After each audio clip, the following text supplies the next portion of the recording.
Hey, good afternoon, everyone. Trader Tim from eminimind.com here doing a recap video for the week. Somehow it is already Thursday, the 22nd of March, and Friday, end of the week, is just around the corner. Given the recent FOMC meeting announcement on Wednesday and some of the other news that's come out, we are back down at this 50% retracement long. And if you can kind of see here, we've got the potential for a head and shoulders. Left shoulder, head, and the potential right shoulder. Um, breaking this swing low back here today and closing at lows is pretty significant. I would have expected if there was going to be strong buying in the coming days that we would have gotten a push up into the close, and we did not get that today. I wouldn't be surprised. I was talking a couple weeks ago, a Dow 500 or Dow down 1,000 wouldn't surprise me in this, in kind of this leg lower here. Um, Now, does that mean that we go right down here back to 2,500 or down to 2,500 and break this 2,520 area? Yeah, maybe. I would look for, I would kind of expect the market to either round out a little bit here. Maybe we put in a hammer formation tomorrow and sort of spend a little bit of time at 2650s and then get a rise higher because we did break the downtrend line here. And but once we did, we really only closed positive one day. The rest of the days were just a slide lower.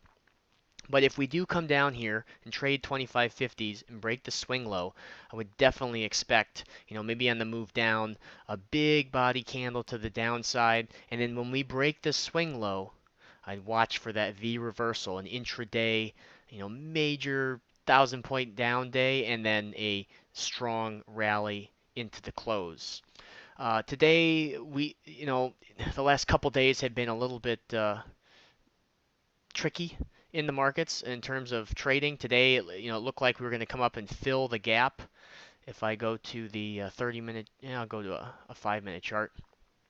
Today, we opened up with the gap down. It looked like we were starting to trend higher and going to close this gap, and then we um, entered into our slide. Now, we did have a high tick at highs, high nicey tick that lined up with the high price of the day, and that allowed for a couple of opportunities to get short. And then even if you didn't take the first short setup or kind of the second one, then there was a larger high to low that got into the short. But for the most part, not a whole lot of really good trading opportunities. But usually after the FOMC meeting announcement, things do get better. So we're in a situation where we have a VIX in the mid 20s, a good place to be as an intraday trader. But the fact that we not only broke the low from the 2nd of March, but that we closed below it and really closed at lows on the day. We now have a situation where, if the bulls wanted to step in and push the market to new highs, and the market kind of looked like it was going to do that, stopping on the top of this trend line, but then today's gap down and close really, I think, has added a lot more uncertainty and question into the markets. Yes, the markets, the economy itself may be healthy, and there may be strong signs for longer term momentum and growth, but there's a lot of factors from individual stocks, from companies like Facebook, Google, Apple, Uber. There's a lot of things going in the markets, going on in the economy that are sort of weighing on the markets. And as opposed to in January when we were going straight up, you had so many different so many different systems all sort of moving in sync. And now we're in a situation where these different systems that make the economy go, some of them are heading in different directions. And so that's where this increased volatility comes from. But even if we come down and break this low back here on the 9th of February, it doesn't mean that we're going to go into another recession. If you go back and look at 2015, we had a similar situation. We had the big correction. So it got a little bit of a bounce and then retested those lows and actually broke through again before moving on higher. So uh, be cautious in the coming days. I wouldn't be surprised if we get a big body candle to the downside, but I also wouldn't be surprised if we form, some sort of hammer down here, pierce the 61.8 and get a hammer formation. And on those kind of days, on a hammer formation or a big accelerated sell-off, just remember, the market might look like it's moved a lot already, but it can always go lower. And so if we're selling off from highs, like today,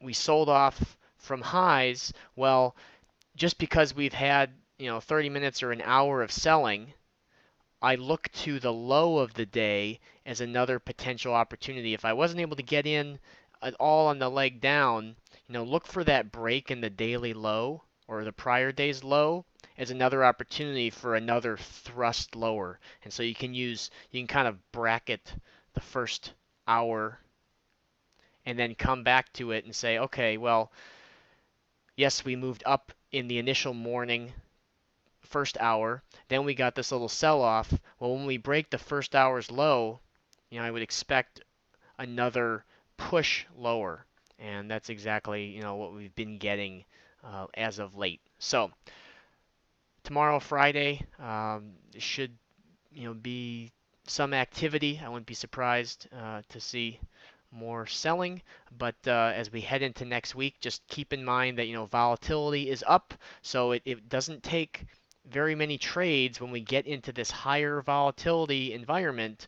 4 or 5 points, the market can move that really, really quickly, and even 10, 15 points. When we were back here in this bigger sell in the correction phase, I was only taking one, maybe two trades in some of these runs, and all of a sudden you've got 15 points in the bag. So we'll be doing another live trading session on Tuesday. You can check that out at emoneymind.com/VIP. I hope everyone has a great weekend, and we will talk to you next week.